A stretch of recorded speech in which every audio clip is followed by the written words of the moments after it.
Hi folks, it's Andy. I hope you're having a fantastic day. Welcome to this week's Kendo rant. It's been a little bit of time since I last managed to put a video up. As you can see, my background and stuff's a little bit different to usual because I'm over in Japan at the moment. So my sort of filming schedule and stuff like that is a little bit messed up than what it would normally be. So please do forgive me for that. I can't use my usual setup either with the questions on one side of the screen. So you're going to have to cope with just my face for this one. Sorry about that. We're going to jump to the questions in just a minute. We've got quite a few to get through.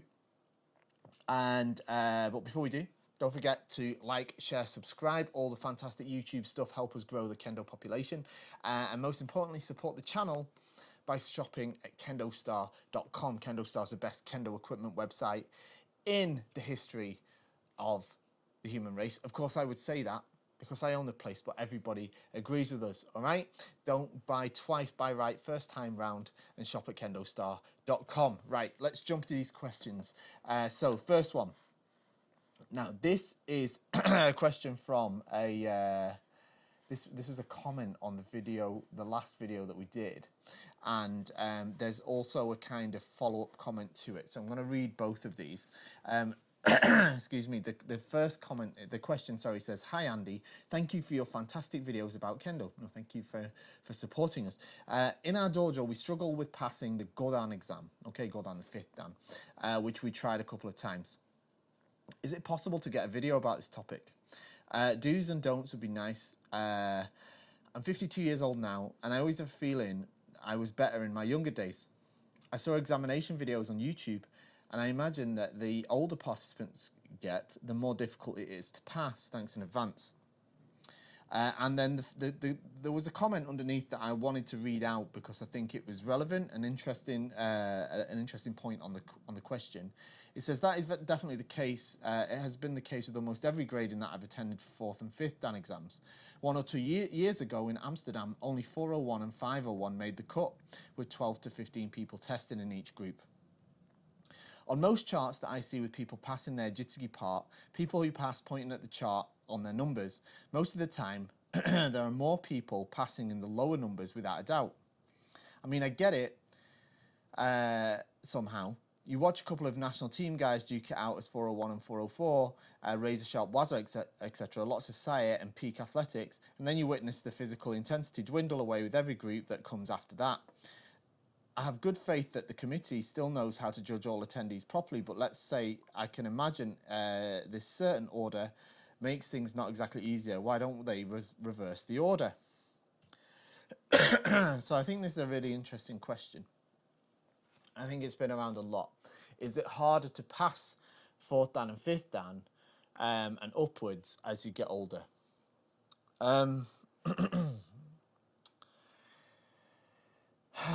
It's a difficult thing. I think the question about, the comment saying about reversing the order is also very interesting. That's actually for 6th and 7th Dan. I know it for at least here in Japan.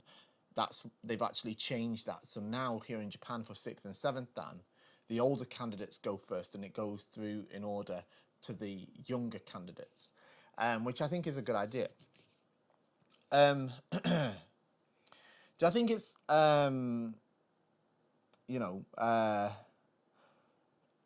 feel like the sort of essence of the question is it harder for older candidates to pass the gradings at 4th and 5th Dan? And I'm hesitant to say yes, because I don't think that it's necessarily harder. The criteria that you have to demonstrate is the same. I just think that sometimes it could be argued that it's harder compared to a younger candidate, because a younger candidate can sometimes use their speed and agility to potentially cover for what they might be lacking in sort of areas like semi and opportunity, and especially if there's a sort of reasonable gap in skill, which tends to be more evident in younger players. That can certainly be the case. But I think as as candidates get older, as you know, I see it a lot. The candidates, the elderly candidates, and I'm not talking about in the 50s and 60s. I'm talking about 70s and 80s, passing the very high level grades, because they are focused on demonstrating what the panel is looking to see. And it links a little bit into what we talked about in the last episode, where the advice I gave for trying to pass, I think it was fourth Dan, was to spend some time trying to figure out how to get your partner to hit you. And I think what the problem is around the fourth and fifth Dan level, I think a lot of candidates focus on hitting their partner or trying to hit their partner rather than trying to have their partner attack them or hit at them. And I think that that's the big difference. And when you're a younger candidate, you can get away with trying to hit at the opponent if those hits are successful, because it can look like you've done a very successful grading. And I'm not at all suggesting that younger candidates that pass are always doing that either. But I think that is a potential reason why you see more younger candidates pass than older ones. But I think, but especially as you get older, and your body's not as fast, you can't move as fast, that idea of creating the opportunity and using the situation to your best advantage becomes more and more important as you lose your athleticism. So I really do think that that's why it can be a bit more challenging to overcome that hurdle of just trying to hit at the opponent. Do you know what I'm saying? But I really do think it's about, I think the first step towards it is working on figuring out how to get your opponent to attack you rather than focusing on how you're going to attack them, if that makes sense. Okay, next one. Hi, Andy. I've got a couple of questions for Kendo RANT, if you don't mind. No problem, that's why we're here. Firstly, my lovely Victory Corday I've had for a few years now have developed some holes in the leather. See the attached photos. And I was wondering about repair costs, or if there's any means of doing it properly without breaking the bank. I love this set, and I'd like to get more years of use out of it, so please let me know if it's possible. Secondly, what's your favourite non-standard Borger set? Are you a man of the Hello Kitty Borger set? Or would you consider yourself the Hyakuman enthusiast? Finally, shop at KendoStar for all your Kendo needs. Thank you very much. So you did send me a couple of pictures. I can't put them up on the screen, but they're just little tiny holes like at the thumb and stuff like that. I wouldn't panic over like getting these repaired. I can see on the left one here, there's a little hole on the finger here. I'd wait for them to get worse before you start sending money on trying to get them repaired. Because, I mean, you know, they're not really at that stage yet. You could get a little bit of, like, leather, make a little patch and stitch that into it if you wanted to. But, again, the one on the thumb here, there's a little tiny one on the thumb. That's totally normal. You'll probably find that won't get a lot bigger. To be honest, I developed them in pretty much all of my kote. I don't think it's something you'll find is going to be a super problem. The one on the tip of the finger on the left hand's a little bit of an issue though. But I'd leave it until it gets a bit bigger before we look at trying to fix it, because you can patch over them, but you know it's a bit of a. I mean, it's literally you're kind of just patching over it. The issue, do you know what I mean? When really, the best way is just to get them repalmed. But at the same time, you know, you say you love the set, you'd like to get many more years of use out of it, so please let me know. I mean, it's not, you know, obviously the men and the tare is still fine, right? And these kote are still in a pretty usable state. I wouldn't panic over them.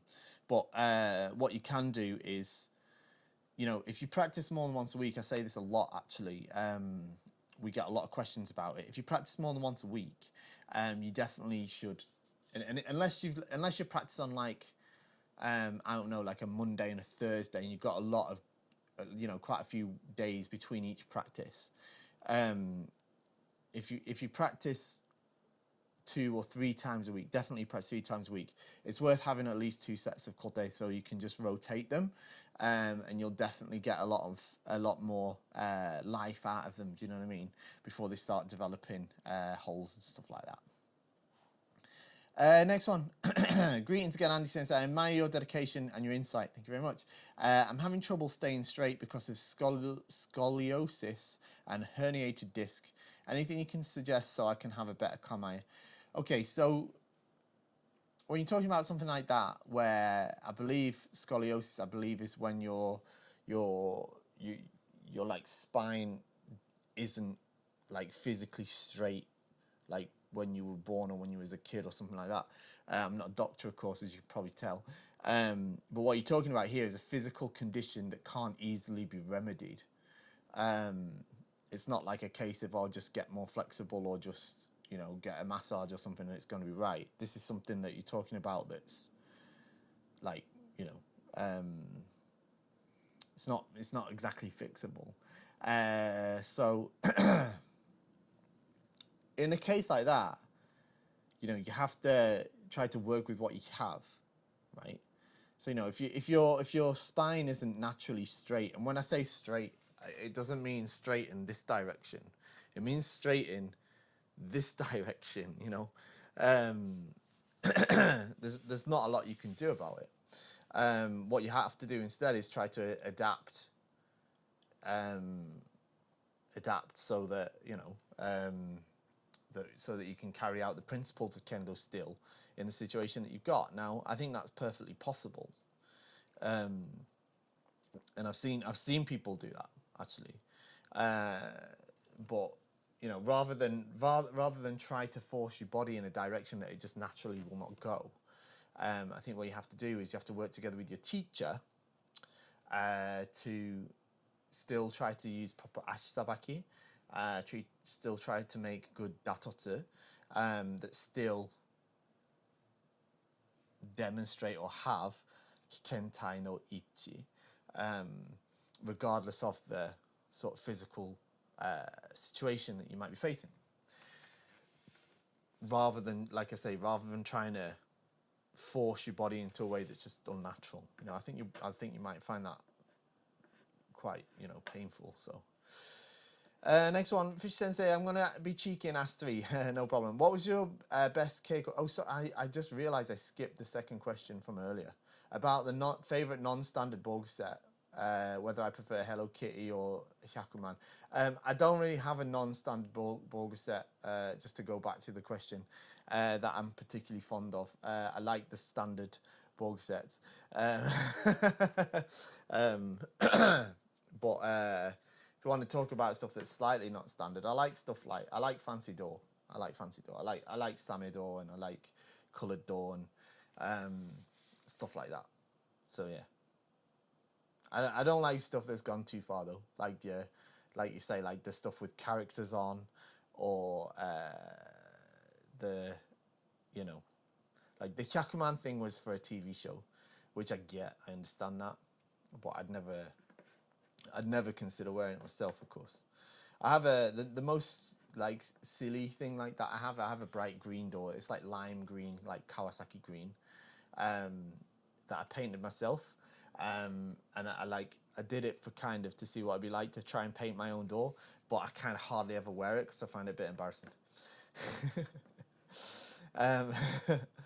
So anyway, right. So the 3 questions: what is my best Kendo experience and what made it so good? Likewise, what was the worst Kendo experience? And have there ever been a time that you fell out of love with Kendo, and how did I get over it? My best Keiko experience. I've been really blessed in my life to have a lot of brilliant, wonderful Keiko experiences. It's very hard for me to just pick out one.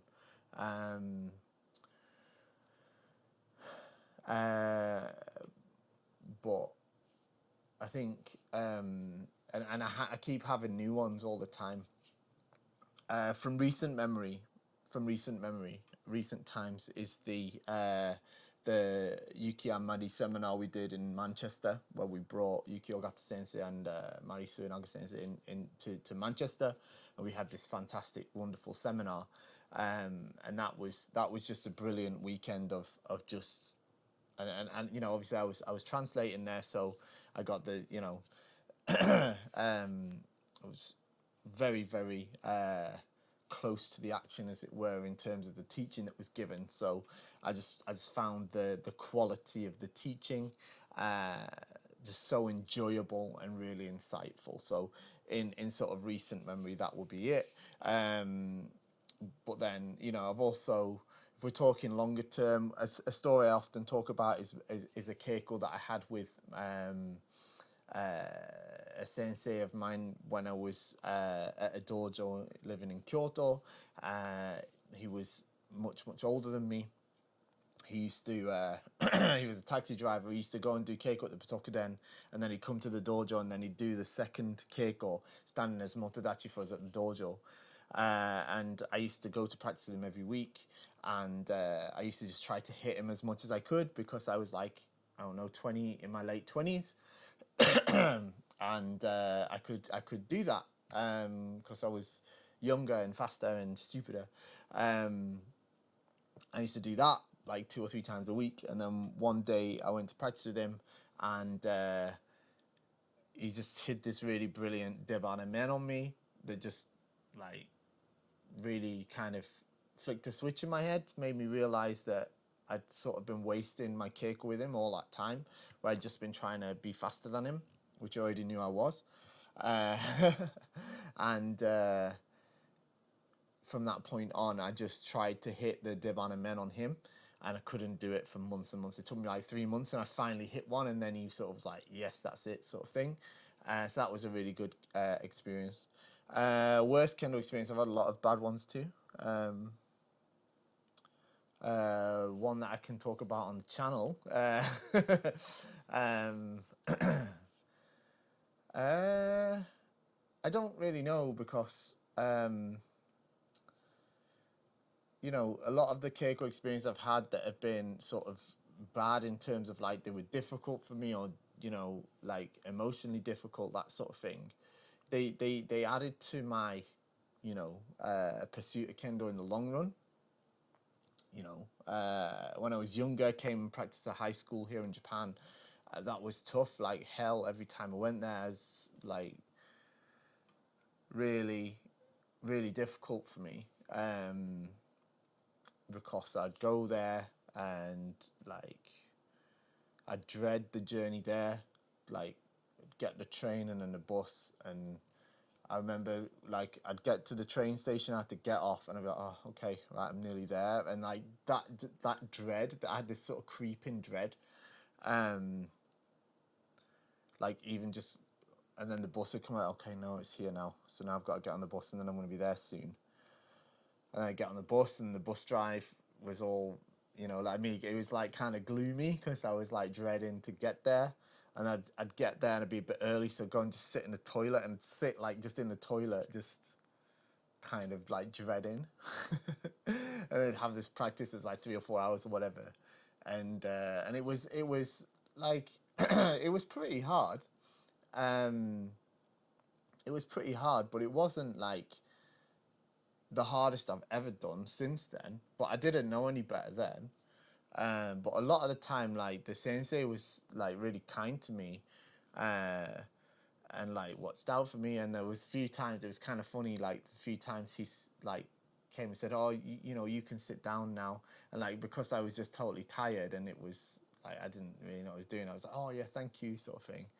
And like there was 2 things about that. One was like during the Kakari Geiko, it was like loads of Kakari Geiko, and like he'd like stop me halfway through and say, okay, you can sit out now.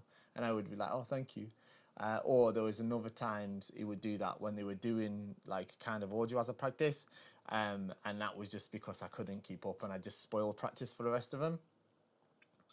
And yeah, it was kind of, it was tough. It was like, it was tough, because then, you know, and then we do Jieko every day, and I couldn't hit anybody at all. I just kept getting battered every single day. I couldn't even hit a single ippon. Um, and I'd come home and be like, you know, why am I even doing this? Um, so there's a time I sort of fell out of love with Kendo. I was like, I don't even, you know, I mean, I'd sit in the bath, like soaking in the bath because my muscles are aching, and I'd be like, why am I even doing this? Like, what's in this for me, you know? But I kept going, and then we had I think it was the end of year cake or something like that. And then we had to do this kirikaishi that was like 40 hit kirikaishi. We had to do that for like 45 minutes. That was really hard. Cried whilst I was doing it. And then it was funny because on the last day, the sensei said to me, he gave me some advice. I couldn't understand Japanese at that time, so my wife Miyuki, she translated for me, and he said he said that the two pieces of advice he gave me was, first was like, if I want to get good at kendo, I've got to learn to speak Japanese, and then the second thing he said to me was, when the sensei tells you to, you know, take a break from the karigeko, don't say thank you, say please let me do more. So that was kind of a bit of a blow because it came at the end of it. But that's, you know, that's why it stuck with me, you know. So that was kind of, but I wouldn't even though I don't think I'd describe it as my worst experience, because I grew from that so much, and it stays with me even to this day. You know, without that, I wouldn't be, you know, I wouldn't have come to where I'm at right now, and I wouldn't be going where I'm going. So yeah, but in terms of times that I fell out of love with Kendo, then yeah, I mean, plenty of times. There's lots of times that I feel like, oh, why am I doing this to myself? Or, oh, this isn't even fun. Why am I doing this? You know? But it's it's kind of just what it is. And in terms of getting over it, I just went back, just keep doing it, because in the overall, you know, it's more worth it than not, right? You know, in so many ways. So there you go. Right, next one. It says, hi Sensei, I hope you and your family are well. Yes, we're very well. Thank you very much. We're trying not to melt in the heat. I found myself recently unintentionally emulating something I've experienced previously in my training, and I wanted your input on it. Previously, when practicing kendo against some, not all, sensei, when I've gone for an attack, they've simply placed their kensen on my chest or door to stop me in my tracks. Not in any particular malicious way, but it did make me think why I decided to attack and whether there was an opportunity or not. I recently found myself emulating this behaviour through practicing a stronger, more confident Kamai. I also recall reading somewhere that if a strike is made on and your opponent's sword is touching your chest or door, then the point is not valid. Not sure how true that is. Anyway, I'm curious if this is something you're familiar with, and whether you would discourage or suggest alternatives before this becomes too ingrained in my kendo. Apologies for any spelling errors, as I'm on my phone. Kind regards. Okay, great. So I understand what you're saying. What you're saying is, like, when you go to hit the sensei and they just remain in the kamai and you get sort of stuck on the end of the shinai. Yeah, you know, obviously it means that you weren't able to break their kamai, or if the sensei is like high level sensei, often they'll sort of give you the chance to hit, and that wasn't it. All right, so you weren't hitting in the right opportunity. That's correct. All right. In terms of yourself emulating it, yeah, it's not necessarily a bad thing, because, you know, if you're keeping your kamai quite strong, without breaking, without lifting your hands and stuff like that, it's generally a good thing. The only thing I'd say, though, is you've got to be a little bit careful in the way that you apply it. First off, obviously against like beginners, it's not really much use, because they're just going to get confused by it. Second is, like, some people do this, but I don't really like it. But, you know, I find myself in that situation quite a lot when I'm sort of, I just hold my Kamai and they try to hit and I just hold the Kamai. But what I don't do is I don't then start to push or like try to, you know what I mean? Like I just, you know, hold the Kamai. And if they keep coming, I just move it off because I don't want them to break my shinai and I don't want them to get hurt. So, you know, it doesn't need to be like rough, you know, or anything like that. It doesn't need to be anything like that. And then the other thing is if you're doing against a sensei, especially like higher level sensei, if they're like 2 dan grades or higher above than you, then probably best not to do that. All right, probably best not to do that because it's a little bit like not looking down on, but it's a little bit like a, you know, in Japanese they'd say like from above. So yeah, I wouldn't do that. In terms of where you've you said you read somewhere that if a strike is made and the opponent's sword is touching your chest or door, then the point is not valid. Yeah, that's in the rule book. That is in the rule book. It is in the rules. So if you make an attack and the opponent's sword is touching your chest when you do that like that, then yeah, it's not valid. But sometimes what some people will do is like they'll break their Kamai, you'll hit, and then they'll quickly try to put it back on. I've seen that before, and in that case, it can be considered valid. So it depends on the situation as a whole. Okay, nearly there. I've got a couple left. Hello, hashtag Kendo. I'm honestly not sure if I've asked this before, and if I have, please feel free to ignore it. Then I know that I did, and I can search for it, but here goes. During my last grading, I failed because I broke the flow, or so I was told.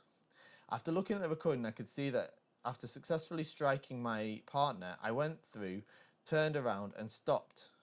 Should I have stepped in and continued applying pressure after every strike? You talked about some of the rules of grading last time, but would you mind sharing any practicable advice with regards to the issue I have? It was for 4th dan. Okay, so I'm sorry I can't show this on the screen, but it's time for Andy's Japanese class. Most underqualified Japanese teacher on the internet. Right, so the kanji that you've written for N is circle, or the one that's used for money, which isn't the right one in this case. It's a different one. But I can't show you because I'll try and put it up on the screen if I remember right to do this when I edit in. I'll try and put the right kanji on the screen for you, but it's a different kanji, okay? It means like connection sort of thing. So what you've been told here is that the connection with your partner was broken too much, which is why you failed the 4th dan, all right? And going off what you said, it says you went through, turned around, and stopped, okay? So here, there's clearly, if we break down what you said, you went through, turned around, and stopped, all right? So it sounds like a situation there that's easy for a connection between you and your partner to be broken, right? Man, broken, because they're over there and I'm over here, looking and concentrating over here, but they're over there because I've just hit and run off. Whew. Yeah, start again. That's just breaking the connection, isn't it?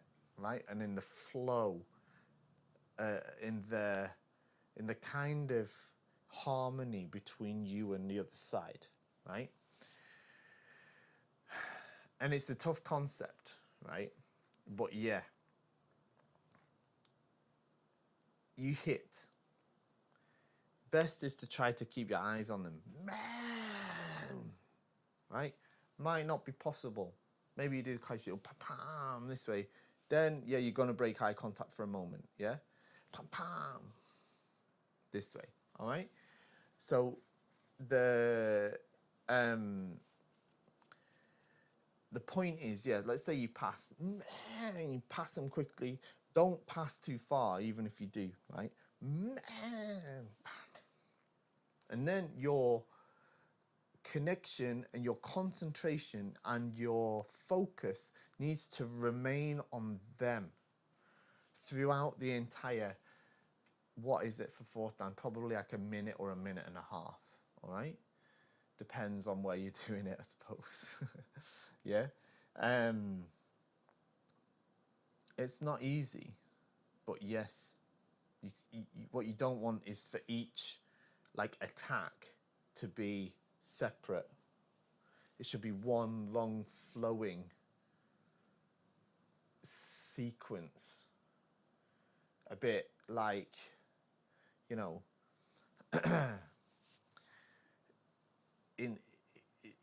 it's with you and your partner, right? So it's a bit like a flowing conversation. Yeah, you do the waza, they do the waza, you do. Or I often compare like the interactions in Kendo with like debating, right? I'm not an expert on debating at all, but the first thing is you both have to be speaking the same language so you understand each other, all right? And you have to have a certain set of rules for a debate to work, right? And Kendo's very similar in that regard, yeah? And then you're going to put your point, and then they're going to put theirs, and you're going to counter, and they're going to counter, and it kind of, you know, it's not like, here's what I say, there's what you say. Okay, let's change the subject.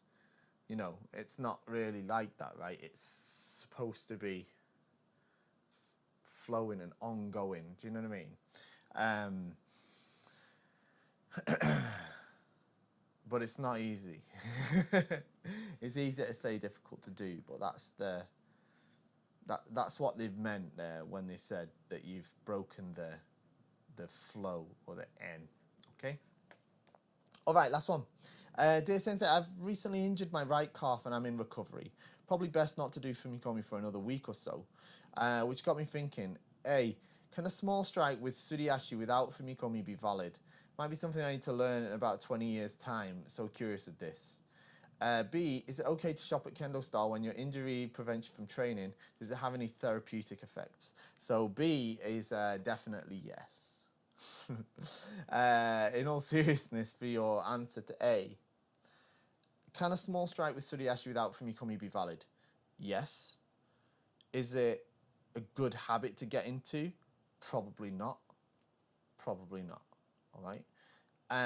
In theory, it can, but I don't think it's something that you should. If you've got an injury that's going to heal in a week, I don't think you should start probably doing something like that. That's going to probably send you a little bit in a weird direction. And the thing I really want to pick up is where you said it might be something I need to learn in about 20 years' time.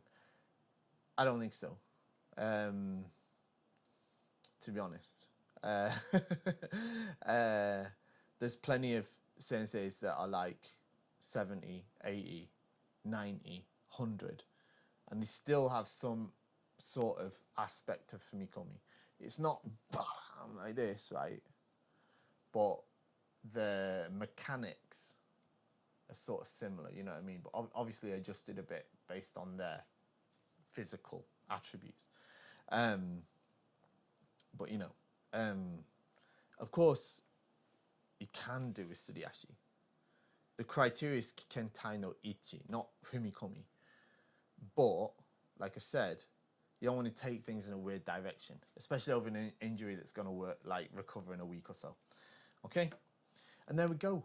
We're at the end of the show. Thank you very much for joining me. I know it's been a bit late.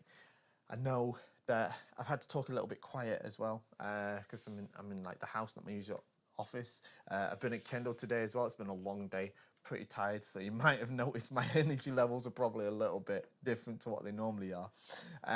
But I hope it's been useful. Don't forget to like, share, subscribe. Shop at KendoStar. I will try and do a show next week, but it might be the week after. We'll see. I'll do my best to keep posting, all right? See you next time. Bye-bye.